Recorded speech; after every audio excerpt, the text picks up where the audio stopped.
Welcome, guys, to another episode of Hey-o. Evil Metal Gamers Podcast. God, I hate you. And you... I'm going to punch you in the head. You're listening to the Evil Metal Gamers Podcast.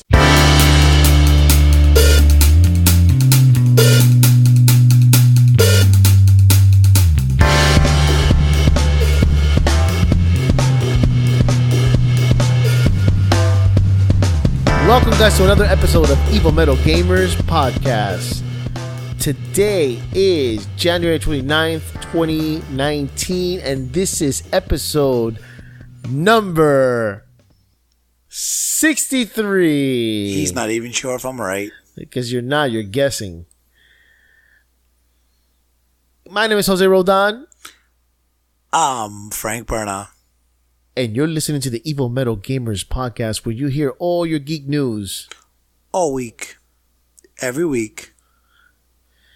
So, big week last week. Big week. Uh-huh. It's been a hell of a weekend. Hey-o! Hey-o! Did you get that out of your system? Maybe. I might have another one in me. So, big launch, huh? For Resident Evil. I don't Big know. I've been launch. playing Kingdom Hearts. Ha ha ha. That just came out today. Lame. Well, I mean, it was a smart move. They put it out on a Tuesday. They got right after the Resident Evil fever. It's a smart move. Speaking of, I was to GameStop today. I went and when I got my copy of Kingdom Hearts, I actually asked for the strategy guide this time. Uh-huh. And you know what they told me? Go online. They don't make strategy guides anymore. Eh. Yo, I was like, you're kidding, right? No, they don't make them anymore. I couldn't believe it. So I started glancing around on the counter to see if it was accurate what they were saying, and there's no strategy guys. The only one they had there was for Overwatch, and that came out like 2 years ago. So I don't know if Prima went out of business or Prima went full blown online. But you won't find the hardcovers, which I used to buy them not just for the strategy guide. I used to buy them also because they have like a collector's edition and stuff. And I don't always buy them. I noticed a pattern that I only was buying them for Square games. And the GameStop has turned into like a goddamn toy store. Yeah, man. It's crazy. That's super crazy. Like you barely see games when you get there. I mean, you see some games, but I mean, wow! You heard that their stocks went down. Well, they're getting ready to get bought out, so. They couldn't find a buyer. I thought they had one.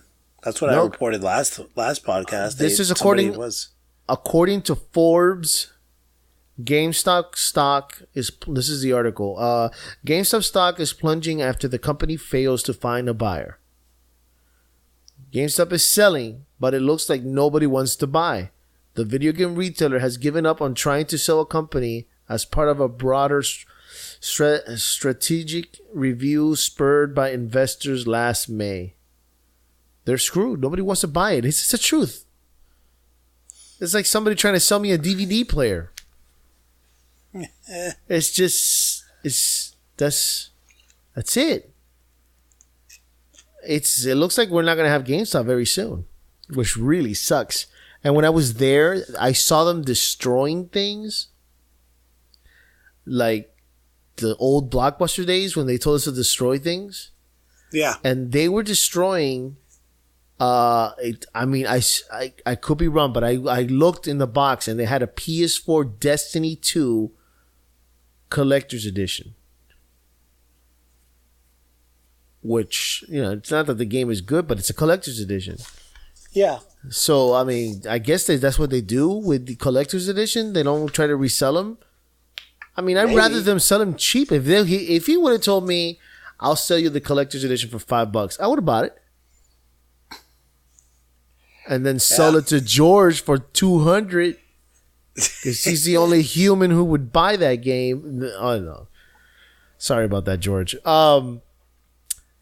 They also had the box set for it looked like a box set. I might be wrong. For God of War, that box is ridiculously big. It's huge. Well, it came with a statue. Yeah, but it's a big box, like the size of a toddler, like a big toddler, like feed them McDonald's every day size. It was crazy. It was $350. Who the hell is gonna pay $350 for that? So I'm just gonna keep dropping by because they're gonna go out of business soon. And if they're gonna go out of business, they're gonna start selling stuff like that. And I'm gonna keep going and see if that box drops. If that box drops at 100, I'll buy it because that statue looked awesome. Didn't it have him and the son? Yeah, Artemis. It's worth it for 100. Is worth it. 350. That's a. I mean, Jesus Christ. That's what a PS4. Almost. How much is a Pro? I think it's $300. The Pro's $300. You paying $350 for one game? That better be a statue made out of stone from Greece, ancient Greece. No, I mean I have quite the collection of Kratos, and I wasn't buying it. It was too much. It is too much. Not that I'm saying it's one of the most epic box sets out there, but it's way too much. That's like, I keep wondering who these people are that buy them and then they do like unboxing and shit. If they actually get to keep it, because like I like Diva, but I wouldn't buy that $600 statue. You would if you had $600. I don't think so. It's too much. $600 is too much for something that's just going to stay in the corner. Yeah, well, I mean, it's crazy. It's yeah. like no, the Resident Evil one, the statue's sweet. I couldn't spend $200 on that. Yeah, that's another one. They had it there too. Like, I guess somebody pre-ordered it and then didn't buy it. But I mean, I thought they had like a limit when you put money down. Like, if you're gonna buy a $250 box set, I think they made you put 50 or half down because they don't sell. They don't sell, so they want to make sure that you're really truly invested in your pre-order. And when when I got there, the guy tried to pre-order something on me, and I felt bad. I said, this guy's probably gonna be homeless in like another month. So I was like, yeah, sure. I actually said this to him. If you're still here, I'd like to pre-order Mortal Kombat 11. If you're still here. Because, I mean, for all I know, that GameStop's going to go before April. And then they gave me I pre-ordered it. One, I want it. And I'm going to get it for PS4. But two, they give you the beta code. Yeah. So you might as well pre-order it too if you want to play it before it comes out. Absolutely. I mean, for $5, you don't truly have to be invested. If you don't, you could play the beta, and if it fucking sucks, then don't buy the game. And the cool thing about GameStop is that you can just take that $5 and put it towards another pre-order. Yep. I mean, GameStop wasn't all bad. It was shitty in their trading, but at least they had trading. But I mean, I always hear people complain about their trade-in factors of how horrible they were. But I mean, what do you think you get if you take a diamond ring to a pawn shop? Do you think that fucker's gonna give you the true price of a diamond ring? Oh, hell no. It's a pawn shop. And at the end of the day, that's what GameStop is. It's a pawn shop. In fact, here in Florida, I'm not sure how the other states in the United States went. They made them do that because remember when you used to do trade-ins in GameStop, all you had to do was bring in the games, they look at them, and then voila, you get the money. Now, then later on, not now, later on, this was years ago, they make you sign a form and they make you put your fingerprints because by Florida law, that was a pawn shop. So they had to do the same thing pawn shops. In fact, remember, I don't know if you remember, I think Blockbuster was doing trade-ins at one point. Yeah, I remember that. And it was the same thing. They had to do the you have to look at it and then make them sign and stuff. But they canceled that shit at Blockbuster, right? They stopped taking them in. Yeah, because I don't think they were making money off of it. Of course not, because then you have to try to sell it like garbage, junk. But it was interesting to see what GameStop goes through. So let's go with the news, shall we? News.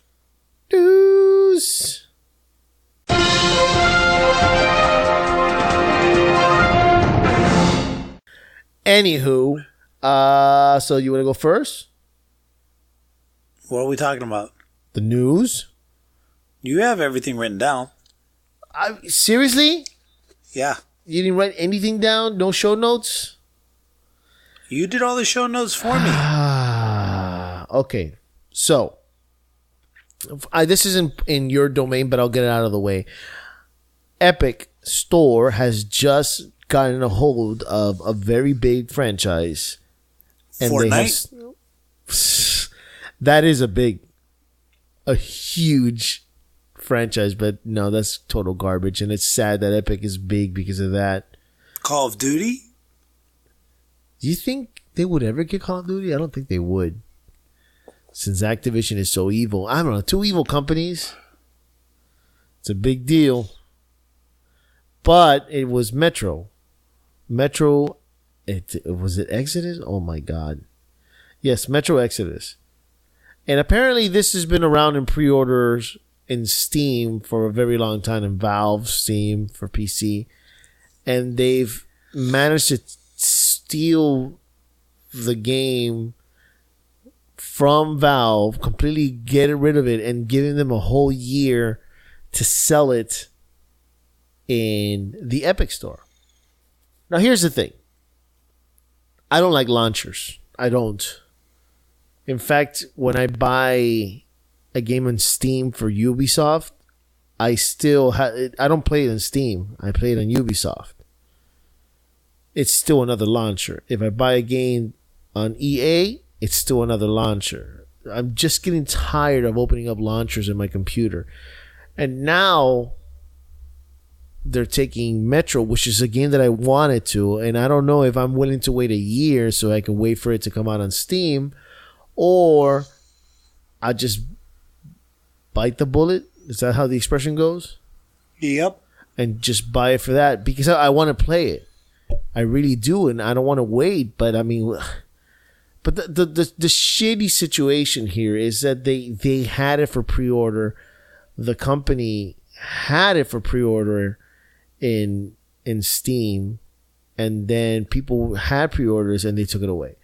So I read that they're gonna still honor those pre-orders, and you'll be able to either download it through Steam, or they'll, like, if you let them know, they'll send you the codes, but then you have to still apply them to the Epic Store, which is totally shitty, in my opinion. It's so fucking shitty. Like, if you're already selling it there, then just stick to your guns, man. I understand your 30% thing with Valve. You hate it. Nobody likes it. But, I mean, that's what the PC gamers are. I mean, correct me if I'm wrong. I don't think people are gonna flock to the Epic Store. They had a breach of customers' information. I don't know if you know this. It was like not too long ago, maybe a year ago. I mean, and now you want people to rush in there with their information so we can buy games because you have the world's worst garbage in the world. I'm sorry, I'll say it. Fucking Fortnite? Just because Fortnite made you big, you think that you can just open an Epic store and that's it?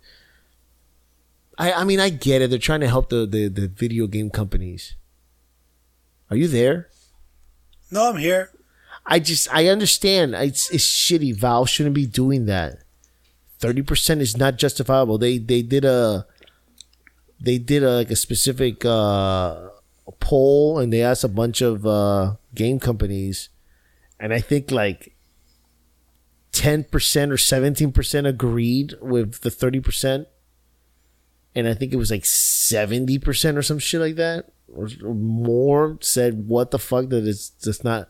It's not justifiable. Why they take 30% off of the creators?" And you're right. Make the fucking changes. If you know that Epic is trying to do that thing, make the changes. Lower it down. Anyway, obviously you don't have much to talk about this. Yeah, no. You're short from words, but that's my opinion. So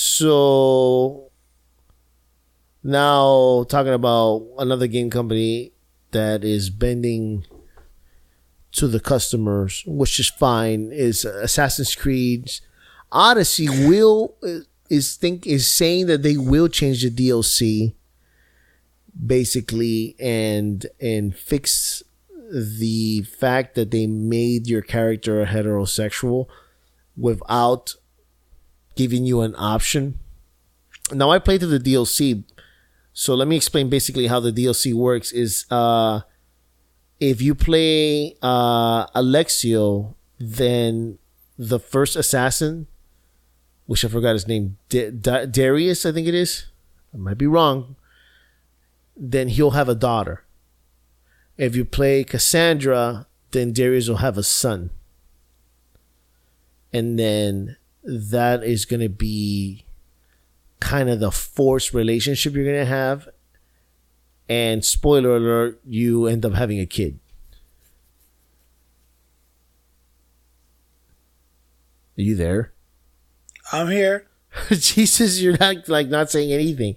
So you are technically speaking, you're not saying anything. So basically, that's how you pass the genes, just like you said before. That's how you pass the genes.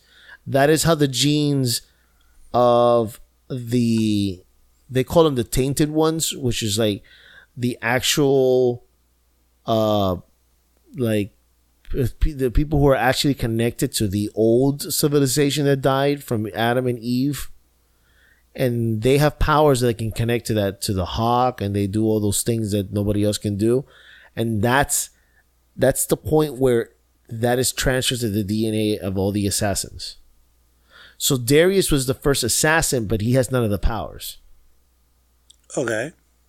So you were right. That's the reason that it's able to be passed on. And I guess that's what Ubisoft was aiming at. So by going in there and changing, I'm just curious to know how it works. If you go in there and you change the character to being a homosexual or a lesbian or whatever, how is the DNA passed on? Or maybe they won't do that at all. They'll just end the story. That's what I'm thinking. That just okay, if that's what you're aiming, but here's the thing, which just makes it complicated to change the story now, because like I said, if you played Alexios, then the assassin would have a daughter. If you play a Cassandra, then he would have a son. So then how do you change that? You would have to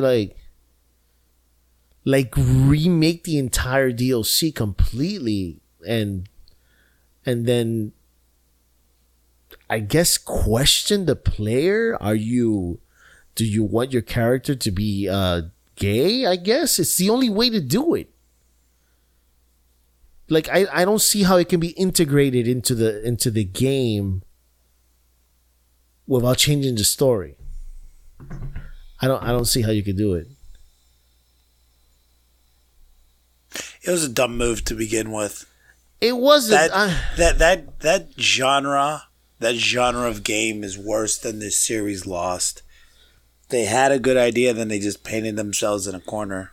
Well, no, this one they really painted themselves. I mean, how do you fix this? There's just no way to fix it. I would replay it again to see how much has changed, because I bet you they changed the whole thing. And there's still another episode left. There's like 3 episodes to this DLC. So I don't know how they're gonna do it, but that's interesting that they're actually willing to go out there and take care of customers and stuff. Another one, great news. Overwatch went down to $20. The big edition, the legendary edition, is $20, which means that it'll give you the wings for Diablo, Tracer for Heroes of Storm. I'm not sure what you get for World of Warcraft, and I think you get two costumes that are part of the legendary edition, and that's all down to $20. And guess what, people? Overwatch is free. So you don't have to pay for anything, and they keep keeping it updated over and over and over. So let's go now to TV. Talk about stuff that we watch at TV or Netflix. Yeah. So go ahead. I'll let you do the talking. Which one did you see? Well, I haven't finished either. The first one came out. It was last Friday? No, it wasn't this Friday, was it? No, I think it was, not this Friday that with Resident Evil. It was the Friday before that. And I don't even know if that was released then. Maybe it was just something we didn't see. No. I'm talking about Punisher. Oh, Punisher? Yeah. That was 2 Fridays ago. Yeah, no. Punisher season 2 started, and it started off good. I've watched the first couple episodes. God damn, it's good. It's definitely more him, as in the Punisher, Frank Castle. The first season was weird. It was kind of almost an origin story to Frank Castle. I don't know what they were going with. I loved season 1, but this one feels more like what I wanted. Yeah.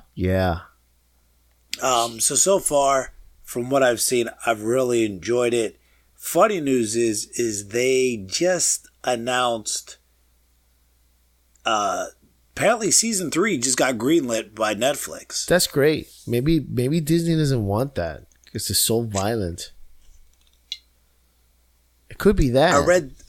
I read somewhere that they need to reboot the Punisher to really fit in the MCU, and I'm like, no, you really don't. You don't. You should keep the same guy too. That's really what the Punisher is. Just like that's really what Deadpool is. You're really, if you try to PG it, you're going to ruin it. They're not going to touch Deadpool. They said they wouldn't touch Deadpool. No, I know. If they're smart, they wouldn't touch Deadpool. I mean, isn't it the highest grossing R-rated movie of all time? In February, I think it was. It holds the record for February. Didn't it come out on Valentine's Day? Yeah. I saw it on Valentine's Day. I had a date and everything. It's hey-o.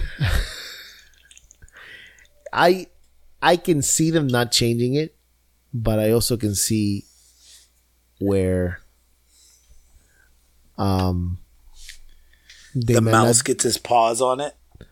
They might not do anything at all with it. They'll let it die. That's what I'm picturing. Stupid. It's stupid, but I mean, because it's an inexpensive movie to make. Okay, give me 3 rated R movies that Disney's done. No, you're right. No, you're absolutely right. But at the same time, it's that Deadpool makes money. And if you're in the business of making money, you're going to do it. I keep thinking, do they kill? Iron Man, when he first started in the first Marvel Universe movie, he killed all those people when he went to that Middle Eastern war. He just killed a bunch of people. But then you don't see much of that afterwards. No. Right? I mean, Even Hulk didn't kill anybody. It's like they tone it down. Once in a while, the heroes will die and stuff. Or 50% of the heroes will die. Or the bad guys will kill people. Bad guys always are killing people. The bad guys always kill, but it's not like... I don't know. I feel that they could keep Deadpool and you can make so many movies. There's possibilities there where you can make movies of just dual characters in one movie. You know? That would be just great if they could do Daredevil and Spider-Man. Or fucking, you know, I'm lost here. Fantastic Four and Spider-Man. You could do so much. So much. I read a comic book where it was just Wolverine and Spider-Man. It was so good. Yeah. And the older I get, the more I always grew up loving Wolverine. Like, he was always my favorite. And I think we had this conversation where you said, like, Wolverine was everybody's favorite, but there's something more sinister about why I love Wolverine. But the older I get, Jesus Christ, I feel more and more like Logan every day, man. Just how much he just hates people on a day in, day out basis, and just leave me the fuck alone. Yeah, but God, man, after you read the origins and the shit that man went through, you would understand why he's so fucked up and why he. Yeah, no. I get it.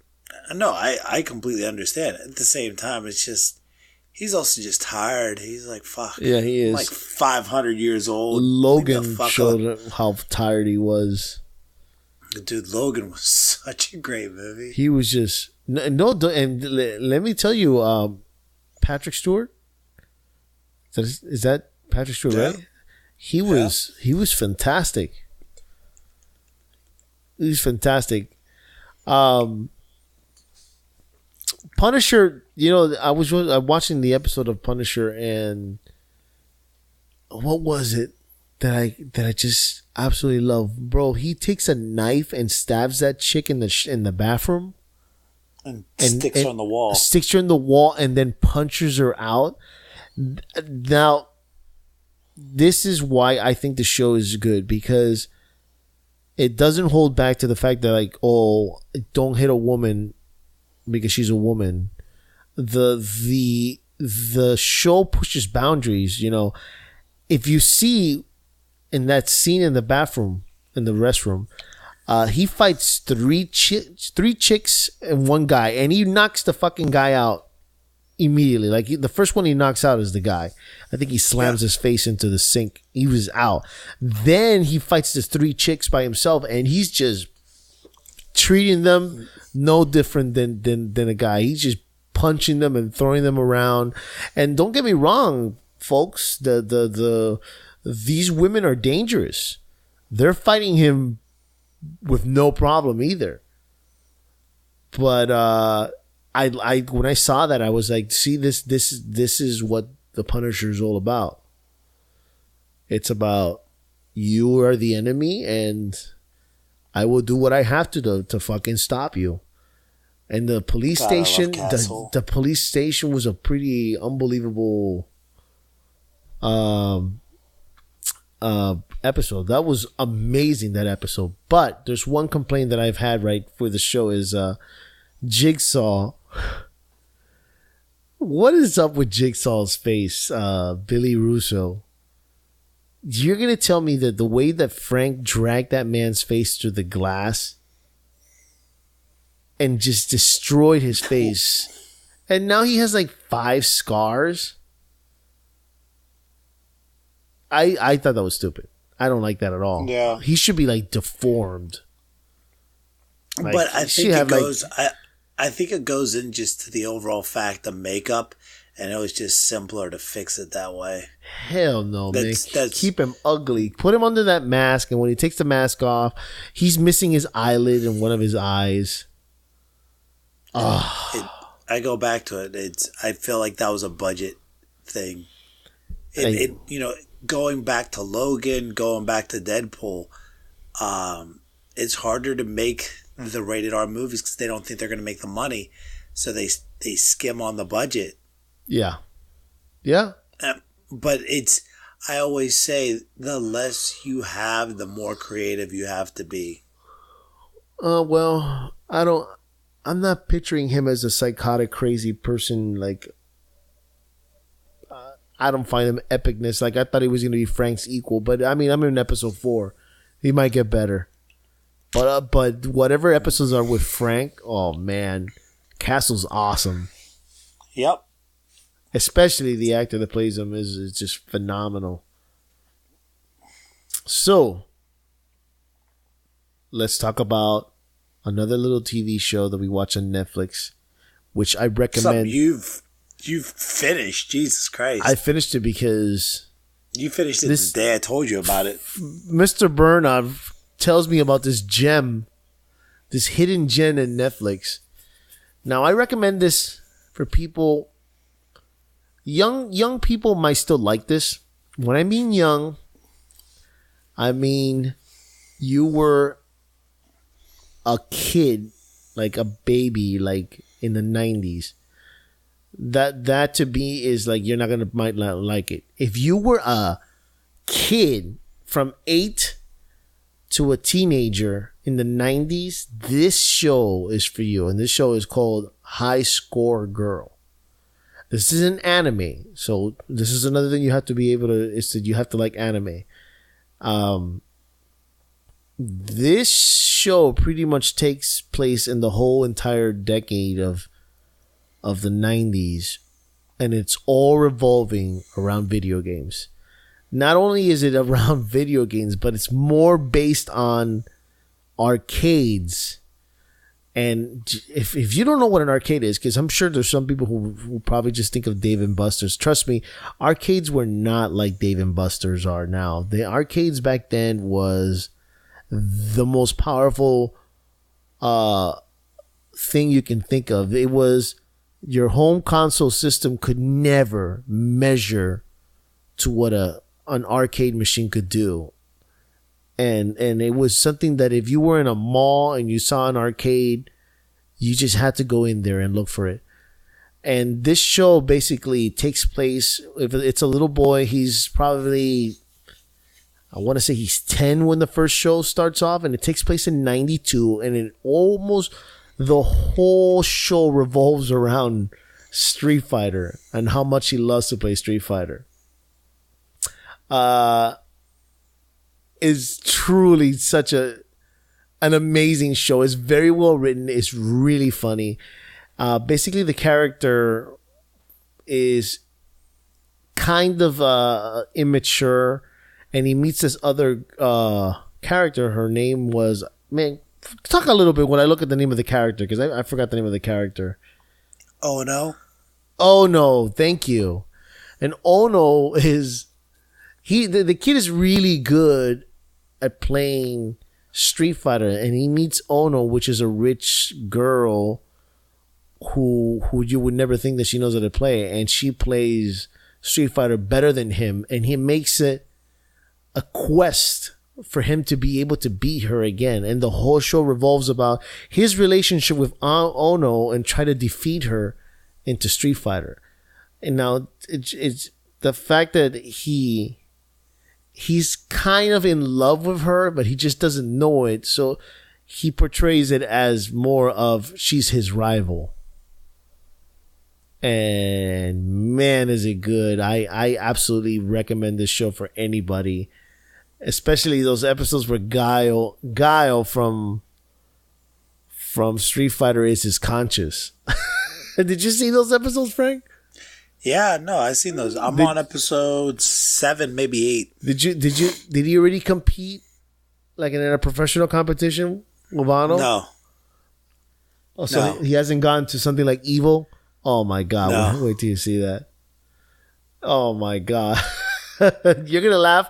Just remember this. He's nervous because he's afraid to play in front of a lot of people.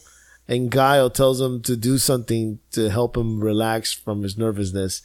That was so funny. I think I was drinking something and I almost choked. But go ahead. Were you going to say something? No, there's so much about this show that it's one of those shows where, okay, so with me growing up as with me now as a father and thinking about my past, the arcade for a 9-month-year-old when he's 16 will be extinct. It won't exist. It won't. And talking to my boy about what the video game world was, how it's changed, what changed about it is amazing in and of itself. But just the little things, the jargon that they utilize, a turtle guile is someone who's constantly holding back and right so that at any moment they're charging their move, whether it's the flurry kick or the sonic boom, because you're holding the diagonal back. So if you thrust it forward, you can hit a sonic boom. If you thrust up, you got the kick. And it's a cheap move, and people don't respect it in the arcade. And the fact that the game, that the character will say that he's playing a turtle guile, and then it will cut away to explain what the turtle guile is. Me, as an OG gamer, I get that reference and I laugh at it. But showing something like that to my son, now he's learning something simultaneously. And that is the beauty of the writing when I see it. From there, I love the pompousness of this character. Yaguchi, that's his name, Yaguchi? Because he thinks he's such an elitist, and kids are like talking, oh yeah, I can't wait to play Final Fantasy, and he laughs at them, much like how we laugh at people who play Call of Duty, like, oh, you think you're a gamer, but you play Call of Duty? I love that concept of the show, because, dude, he knows games that I didn't even knew existed, but it does take place in Japan, so their library was different than ours. And he was a TurboGrafx 16 kid. I was a Sega kid. I didn't have the Super Nintendo. I had the Sega, which is it. Just so many of these aspects of the game, of the show, is so well done. It's amazing. I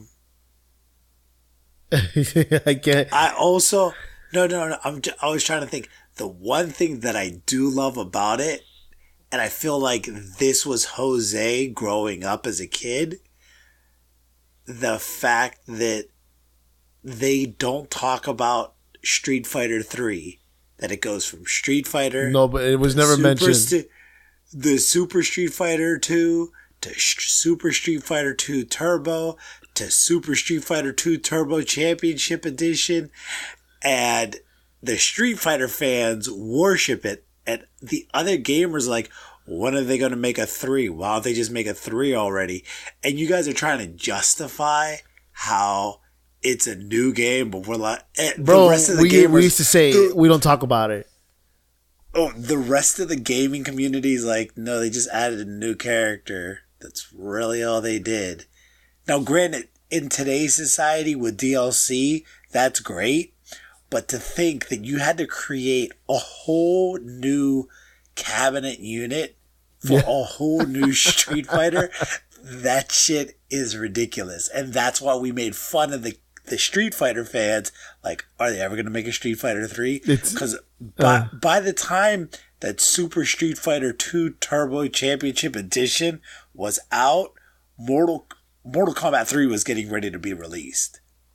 You know what I mean? They showed 2 and 3 in Mortal Kombat. They even talk about how it never. He goes like, just when you think they're gonna do a Super Street Fighter 3, they do Street Fighter Alpha. And then, did you see that episode? No, I'm getting close, but no, I mean, trust me, dude, I'm a gamer. I remember, because it was Street Fighter 2, it was Street Fighter Alpha, and then Street Fighter Alpha 2, and then wasn't it Super Street Fighter 2 Alpha? No, they never did Super Street Fighter Alpha. But do you understand the conflict of this character with Street Fighter Alpha, right? No. Because Alpha was... Oh, that's Guile's right. Guile's not an Alpha. It's Charlie. That's right. That's right. I love... As soon as you said it, I was like, wait, that doesn't make sense. And then it hit me. Because I grew up as a Street Fighter fan. Guile was my dude. I loved Guile for whatever reason. Even though... What was the first character that you played as? Me? Yeah. Blanca. I love Blanca. Blanca was my first too. Yeah, Blanca was just... But Guile was my favorite character. I mean, I didn't start using Chun-Li till like Super Street Fighter, the new challengers and stuff like that. That's when Cammy was introduced. And all those other characters. T-Hawk. Wow, that took you that long to play as Chun-Li? Oh, yeah. I was strictly Blanca or Ken.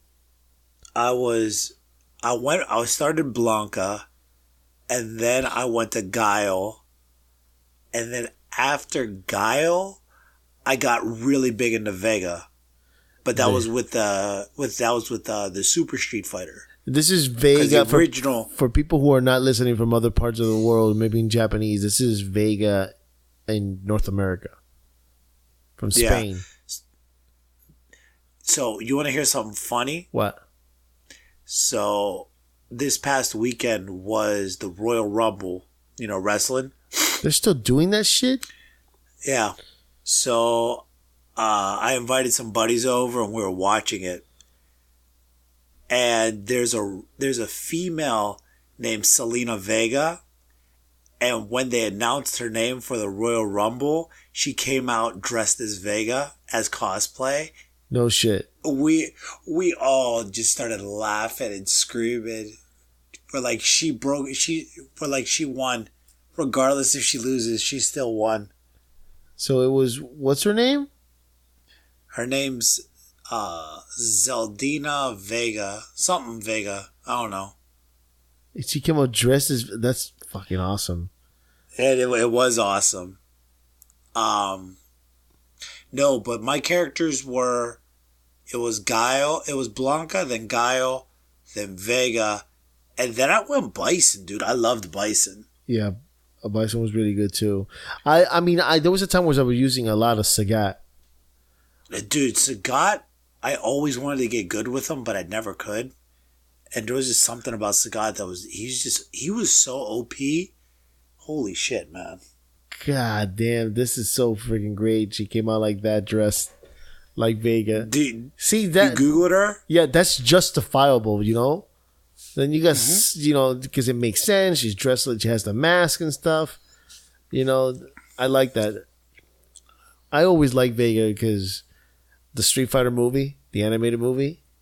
Yeah. When Chun-Li's in the shower and Vega tried to kill her. Oh man, and she does the million kicks in his face. That's been imprinted in my head for the longest time. But anyway, guys, my recommendation is watch High Score Girl on Netflix. It's a Netflix original, and the show takes place from 1991, and I think it ends around 1995. If you do not know what happens in 1995, ooh boy, you are young. Too young. But actually, and this is a cool fact, is that Street Fighter 3 didn't come out to 98. 6 years. Now, and it wasn't good. It was not good at all. It wasn't, but the animations were ridiculous, and it was really detailed, and it's because they added the stuff from Darkstalkers and the Marvel vs. Capcom and all that stuff, and you put it into Street Fighter 3, and it was amazing, but it didn't play as well, but it still looked amazing. No. It was a big jump in technology. It was, but for Street still, Fighter. Yeah, no, it's not even popular anymore. But no, dude, that's between that and Street Fighter EX. You remember Street Fighter EX? yeah, I used to play the shit out of that game, EX. Those two games are like the bastard children of Street Fighter. It's true, but EX was, I don't know, man. I played a lot of EX. I was actually excited when I heard they might do another Street Fighter EX, but nobody talks about it. But it was still like it looked really cool at the time. No, I remember it looked great. God, But, the good times. So, did you want to talk about the PlayStation 5 to get this out of the way? no, because we're at 40. I mean, 46. we needed filler. We needed filler. So All right, we're running out of time. We're running. So speaking of, 90s, the first thing I remember reading my first review about this game, not my very first review ever, but before this game got launched and released, the very first sentence, I sent it out to all of my friends, any one of my friends that was willing to listen. And the very first sentence said, back in 1997, the world was introduced to Chris Redfield and Jill Valentine 22 years ago. Let that sink in for a minute. Was it 22 years ago? I think it was longer, bro. That 22 years ago, we were introduced. 22 years ago. 22. Are you sure that's 22. That shit was, it hurt my heart to hear it, because that just means I'm old as fuck. But I mean, are you talking about the first Resident Evil? Didn't that come out in 97? It came out. Wait 97. a minute, 97? Are you sure? Then Resident Evil 2 came out the next year? Or 96. Could be 96. I think it's 96. Hold, because Resident Evil 2 just turned 21 about 6 days ago. Yeah. So. Yeah, we're old. That hurt, man. Fuck. That makes me, because I remember those games. I remember Resident Evil 1, and that game was just, Jesus, that it was such a mind-blowing experience. And then Resident Evil 2 came out, and it was just blew one out of the water. Yeah, it was like, it, to me, I would say that there are 3 games that really captured that. I would say Resident Evil 1 to Resident Evil 2. I'd say Mortal Kombat 1 to Mortal Kombat 2. Oh man, that was a big jump too. And fuck. And then the probably the closest thing that these kiddies would have would be from Borderlands 1 to Borderlands 2. 2 was, well, we'll get to that. Forget it. I agree. I don't want to get into But that's what I'm saying. So with Resident Evil 2, playing that back in 1998, oh my god, it was unlike anything I've ever played before. January 21st, 1998. Can you believe that? And they released the remake January 25th. And 2019. And the remake is great, man. The remake is literally whatever. That remake is what every remake from this point on needs to be. That's the bar. If you fall anything short of what that remake is, you need to start again. Yes. Because like Final Fantasy VII. Yeah, no. This game, it has its flaws. I won't deny that. It has its flaws. It does. Compared to the first one, it has plenty of flaws that I'll get to in a minute. But outside the flaws, it really did a lot that just it made me enjoy the game. It's been a fun experience. I'm literally at the end. I don't have much more to go for Leon, and then I'll get to start on Claire this weekend, which I'm excited about. But they did a really, really good job. Oh my god! It's a beautiful game. It's very detailed. I love the fact that the zombies, their bodies stay around. They don't disappear. Stays there. And in that, there are times where I'm skeptical of walking down the hallway. I was like, did I put that body there? Which I love. That's an aspect of the game that I love. Well, I mean, before we start talking about the game, I think we should let people know. I know that there's plenty of people who should already know the story of Resident Evil 2. But basically, Resident Evil 2 takes place in 1998, in the same year that Resident Evil 1 takes place. Basically, Leon Kennedy, which is the one from Resident Evil 4, which I'm pretty sure everybody's familiar with, that have played the series, most likely you started in Resident Evil 4. This is when Leon was a rookie, and he bumps into Claire Redfield, which is the sister of Chris Redfield, who is the main character and probably the poster boy for... Actually, I don't know. I would say Chris Redfield is the poster boy, but I think it's Leon for Resident Evil. I would say that maybe for the Biohazard fans, it's more Chris Redfield, but for the Resident Evil fans, it's more Leon. Leon is like... I mean, both times that Leon has come out in the game, it has revolutionized Resident Evil. Yeah. So, I mean, I would put him. And everybody loves his jackets. He has awesome jackets, that guy. And perfect hair. But, so basically, they get to the city, and the city's pretty much overrun by zombies, which it's just pure chaos. And Leon has to find his way to the Raccoon City Police Department in order to be able to progress with the story. The same thing that you were talking about, this is a remake. It has not changed much since the original of 98, like in story style. There are a few details that's been changed around, but what they've done here is like this is the standard from now on. This is what I expect. And I got to give it to Capcom, because when they do a remake, they really make a remake. And the fact that they were able to remake the first one in 2004, I think it was 2003 or something like that.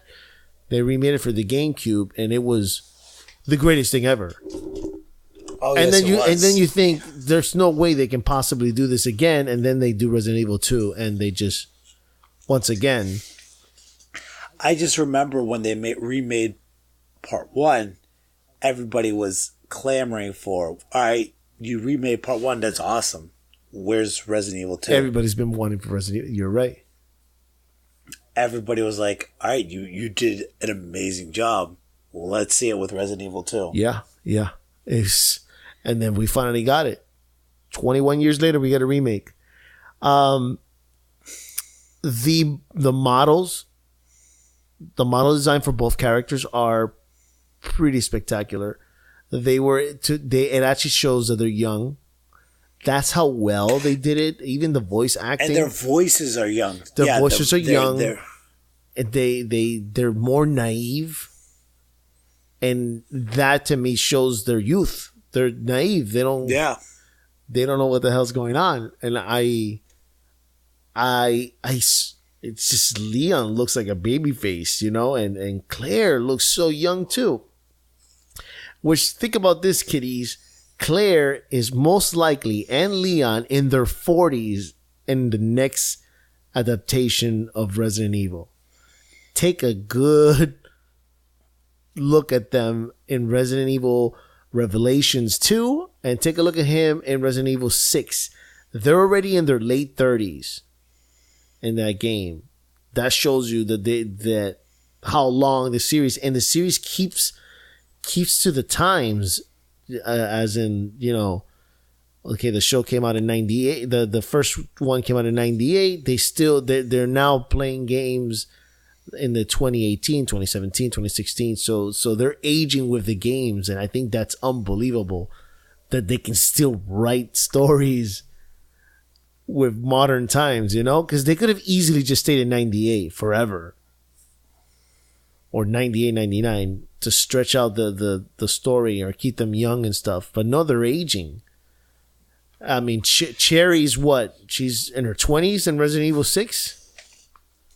Something like yeah, that. Yeah, she's in her 20s. But the other thing is when they kept the police department almost the same. It feels nostalgic because it feels like Resident Evil, but then they changed a couple of things where they changed it enough where it'll feel new. So you don't know where you're going to get scared, or where you can go and say, oh, I remember this part. This is where the liquor shows up. But then the liquor doesn't show up. It does this a lot where you think something's going to happen and it doesn't. Now, you were telling me in the interrogation room, when you went there, you said that the mirror was broken, right? Yup. So did you get a scare there? No. All right, so you're going to get I was scared.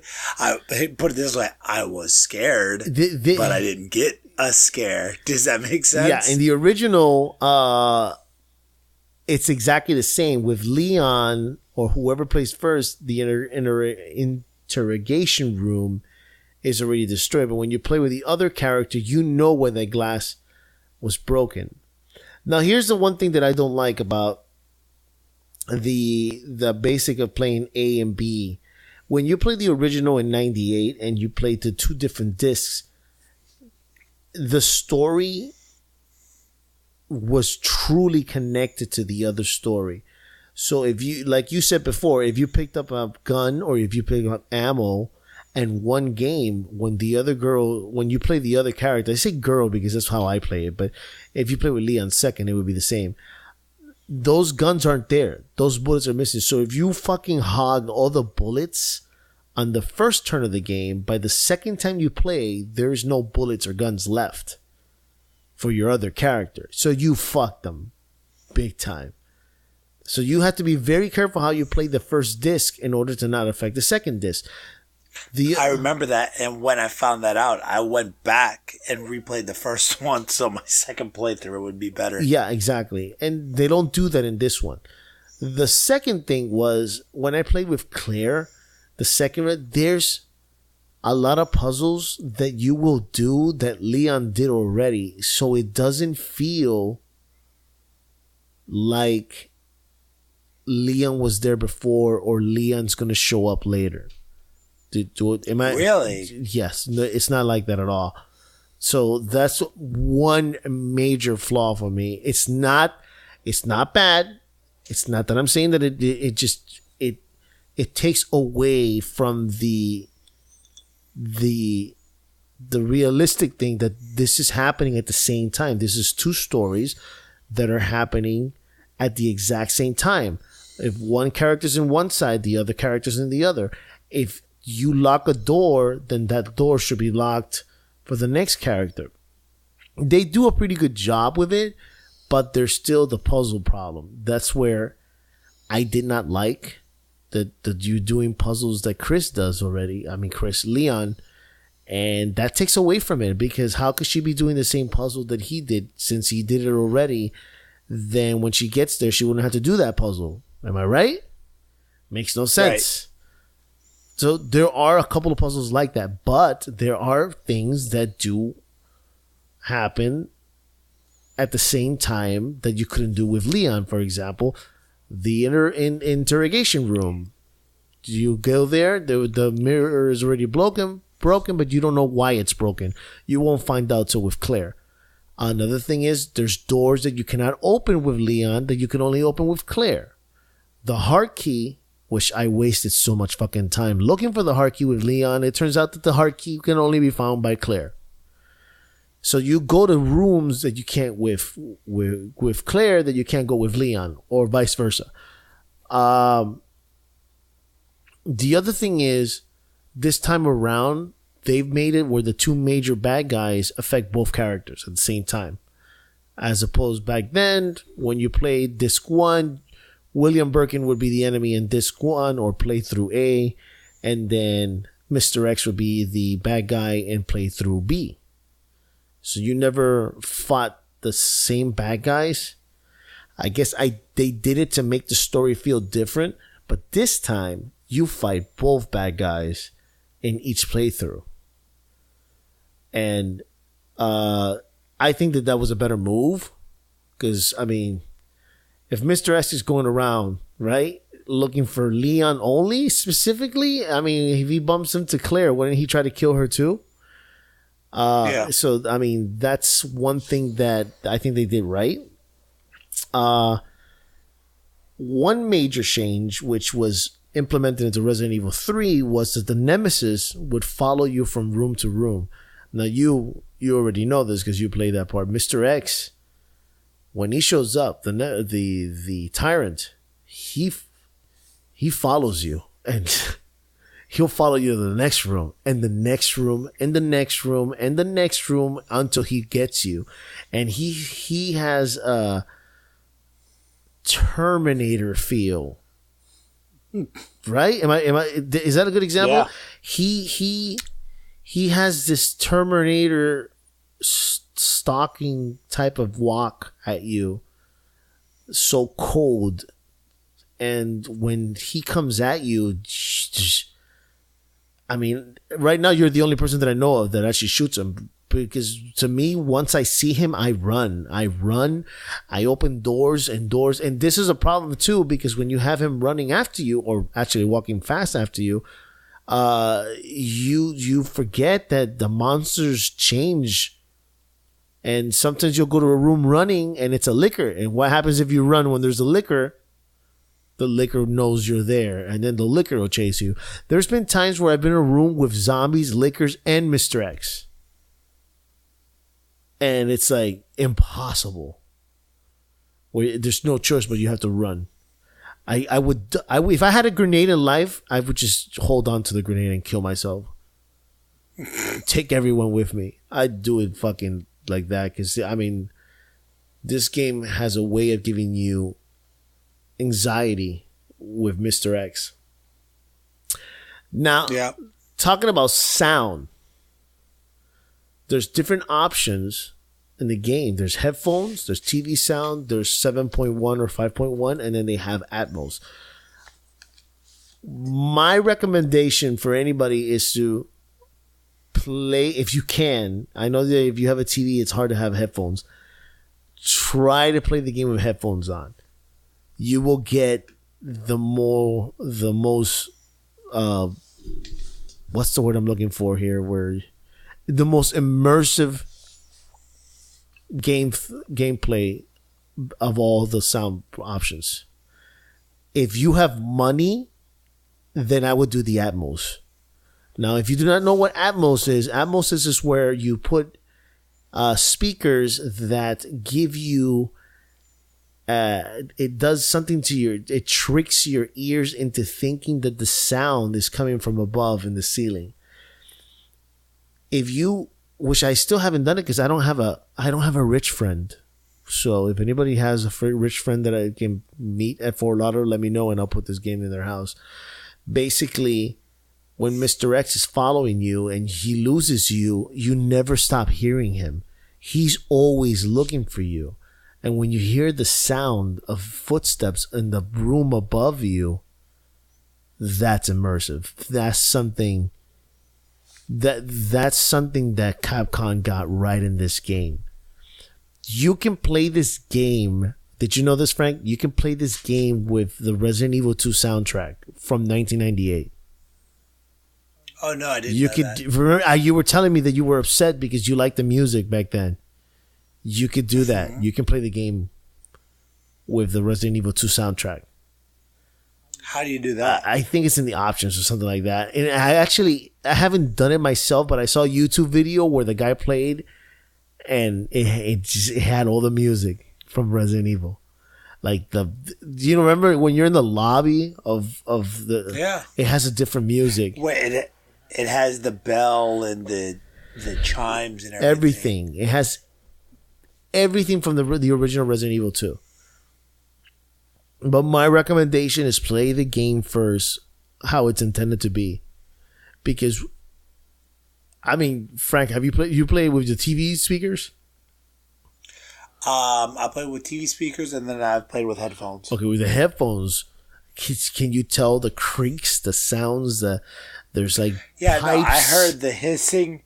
Yeah, the pipes that are hissing, all that. You hear everything. You hear shuffling, you hear wood cracking, and you don't know where the sound is coming from. And most of the time it's nothing, but the point of the sound is to make you think.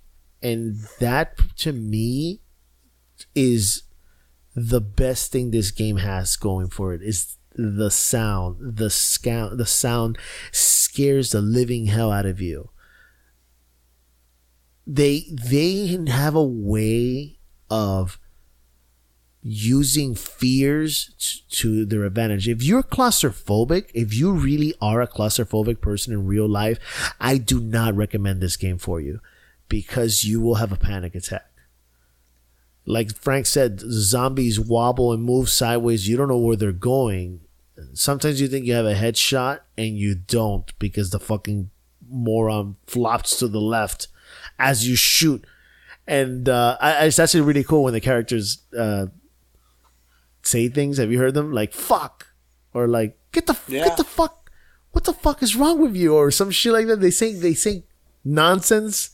That makes them human. They're humans. When Leon first starts searching the dark corridors of the police department, he starts walking slowly, and he says to himself, "You got this." He fucking pep talks himself in there. That is something that makes you relate to the character and makes it more human, which makes you care for them more. I mean, there's so many things that they added to this game that the original didn't have, that they've just transformed it. Like I was telling somebody, I don't know if I told you, if my younger self, which at the time I was 18, no, I was 17, I was turning 18 that year, my head would probably explode. If I played the game like this, no way. This is a very well made game. It has its flaws, but I mean, what games don't have a flaw? I mean, it's not perfect, but control wise, you got the Resident Evil 4 style controls, which is by all means the greatest controls of any. If I could add anything to it, would be a dodge or a last minute dodge. They had that in Resident Evil 3, and I don't think we ever got that again in any of the other games. Right? No. Wait, in 5, could you dodge? Can you do like a roll? I don't remember. I think you could roll in 5, and I don't want to roll because the roll makes it an action. But a timed button, like Resident Evil 3, if you push the button at the right time, you could turn from the zombie. Right. Anything like that, because man, when they get a hold of you, fuck, do they get a hold of you? And for everybody who's playing, don't assume that just because the zombie's staring into a wall, it's not going to turn around and jump on you, because they are fast. They turn around really fast. But Capcom, I want to thank Capcom for giving us a review copy of this game, and I have to say, this is where 2019 is going, then that's amazing. And did you read about the ghost stories? Was it ghost stories?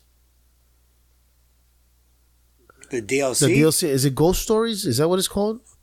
No, it's the survivor story, like the what if survivor stories. But you know, so there are three. Go ahead. There are three characters that you run into during the game that aren't really characters, and you're gonna play their story and what if they survived.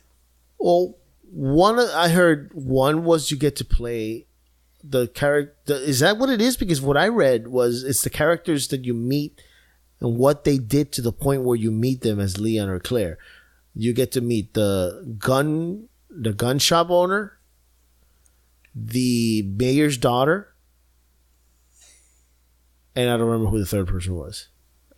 Like I said, I think they're what if stories if they survived. That'd be cool too.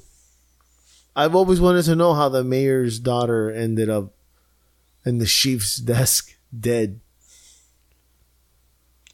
Well, he always said he was supposed to protect her because he loved her. He was infatuated with her. The chief is an asshole, bro. I'll tell you. Yeah. If you want to, this game does scary so well that there's a specific level that you play with Sherry where it's completely terrifying and there's no monsters. This is how well they made this game. The whole level playing with Sherry, you are fucking terrified. And there's no monsters. I'm not going to give away anything else. Not one fucking monster in that level. And you will be scared shitless. That's all I'm going to say about that. Without giving spoilers.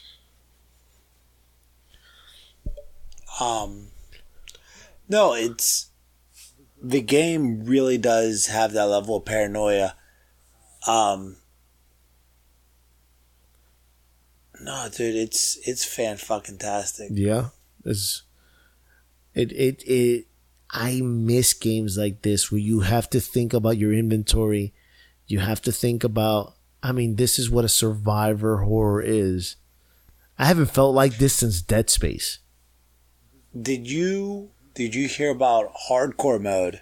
No, don't tell me they give you like 2 bullets and a box of matches. Well, no, I don't know about all that. But in hardcore mode, you have ink ribbons again. What? You have ink ribbons again. Oh, you do? Oh my god. Okay, for every young person who doesn't know what the ink ribbons are, is when you play the typewriter in the game, you can save, but back in the original Resident Evils, you couldn't just save. You needed ink ribbons. Without an ink ribbon, you couldn't save.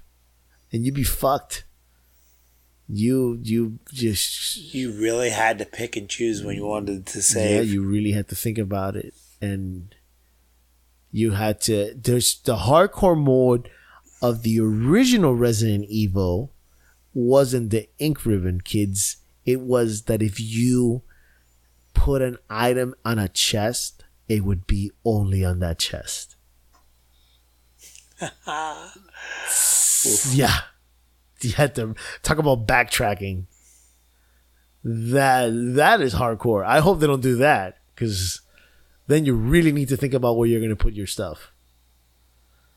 But I give this game a solid 9. Yeah, it's a solid 9. I love it. Yeah. And I don't want to bash it. That's not my intent. The little things in there that I would have liked to have seen that just weren't in there, it's ultimately what kept it from being a perfect 10. My big one is the defense mechanism. If I have a knife and there's a zombie attacking me, I'm not going to stab it in the chest. I'm going to stab it in the head. That was one of the things that I couldn't stand about the game. I was really hoping that it would give me that aspect, that if they attack me, stab it in the head, and I can go about my business. I love the fact that the knife breaks. That's one of my favorite things about it, because you don't get that infinite knife dependability. Like, you only get to use this thing so many times.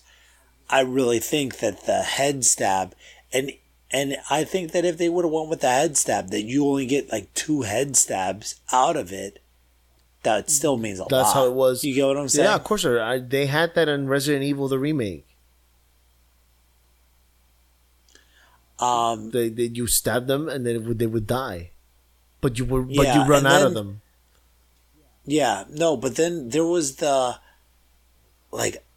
was playing, and a zombie grabbed me, and I stabbed it.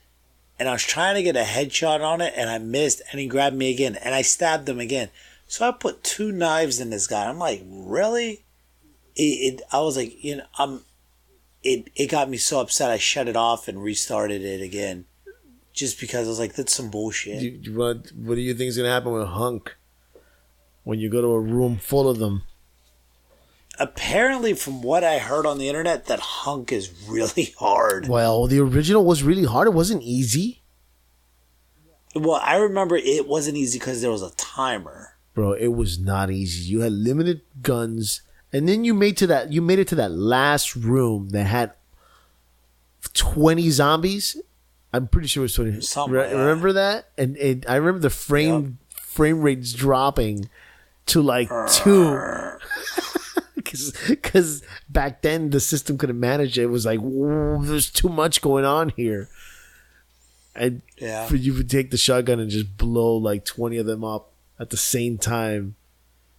But I mean, the liquors, it was always a problem. I will say though, I was excited when they had the Hunk part out, but I was disappointed with the weapons that they gave, because he didn't have the MP5.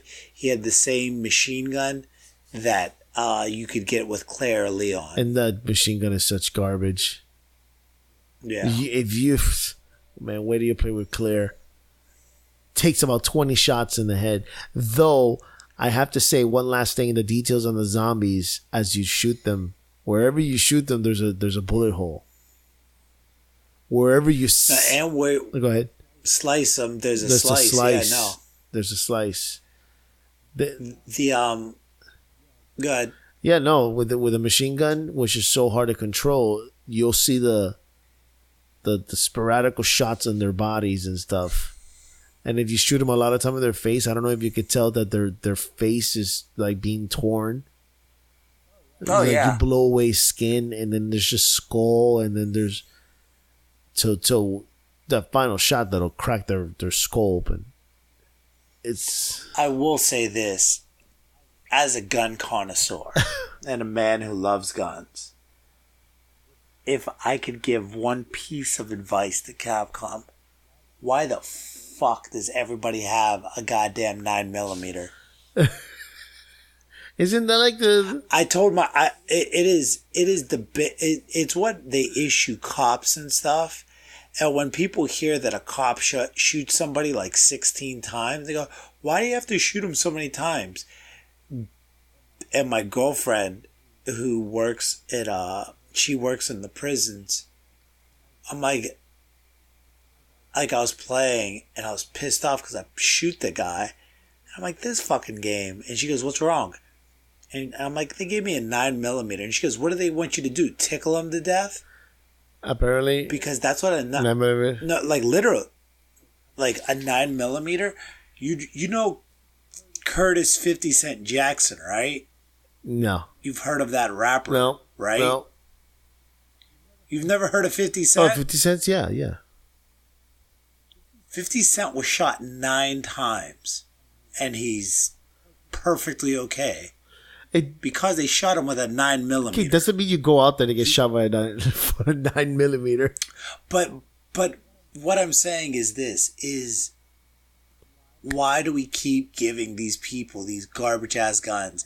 I get the fact that it's to, make the game hard or just difficult. Give me a fucking 45 already. Just give me my 1911.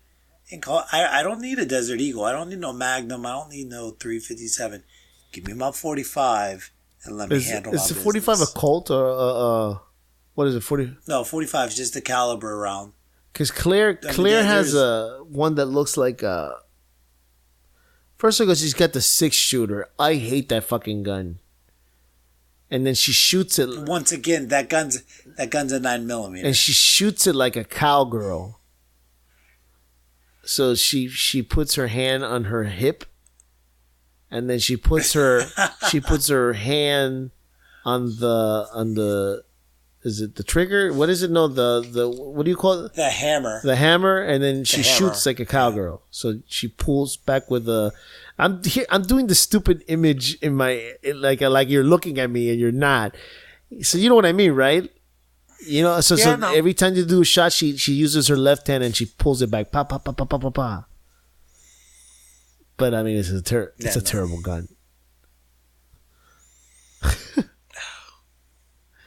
It's a great game, though. It is great game. Like I said, the knife thing irritates me. The lack of a dodge irritates me. But other than that, game is just Jesus. It's so good. It really is so good. It's got great game replay value. Great replay value. Oh yeah, no, absolutely. Just and knowing, I mean, I couldn't help myself. I wanted to see what my perks were going to be. There's so many secret guns that you can unlock once you beat the game, and then those guns go into the next playthrough to help you get that. To help you get those higher S rankings. It sucks because I got a C. I didn't get shit. I got the original costumes. No, I don't care. I'll play a lot. Did you get the free download for the 98 outfit? I haven't done. No, I didn't get that. I got a special edition gun, but I wanted to play the game as the game was meant to be played before because I thought they were giving away the free DLC so you could play them as the polygons from 98. I hate when they do that. I'm just saying. Now I finished the game. I love my Lord. I love my Lord and Savior, man. But I hate when he throws in Polygon Snake. God, I hate when he does that in my games. Well, I got the original outfits, like the actual outfits, but the way they look, and they look so weird.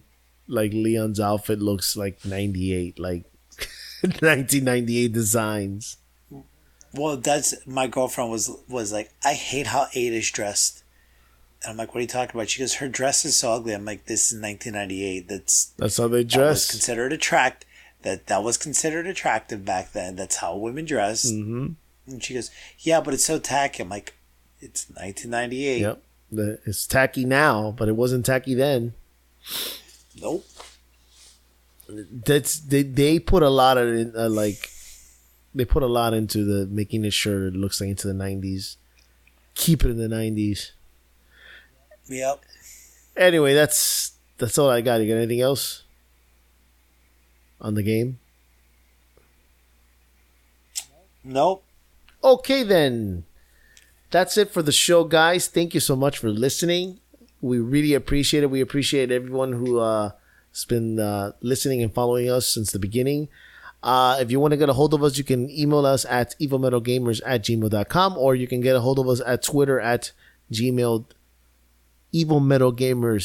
Sorry. Oh my goodness. And Frank will get a hold of you if you say something on Twitter.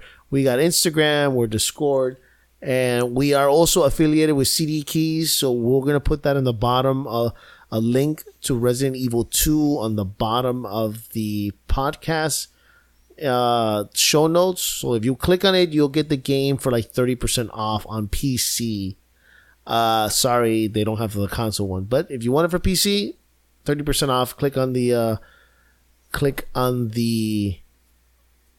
link. Thank you so much. My mouth is dry. I ran out of words. All right, guys. Thank you so much and take care. Love, peace, and fuck a 9mm.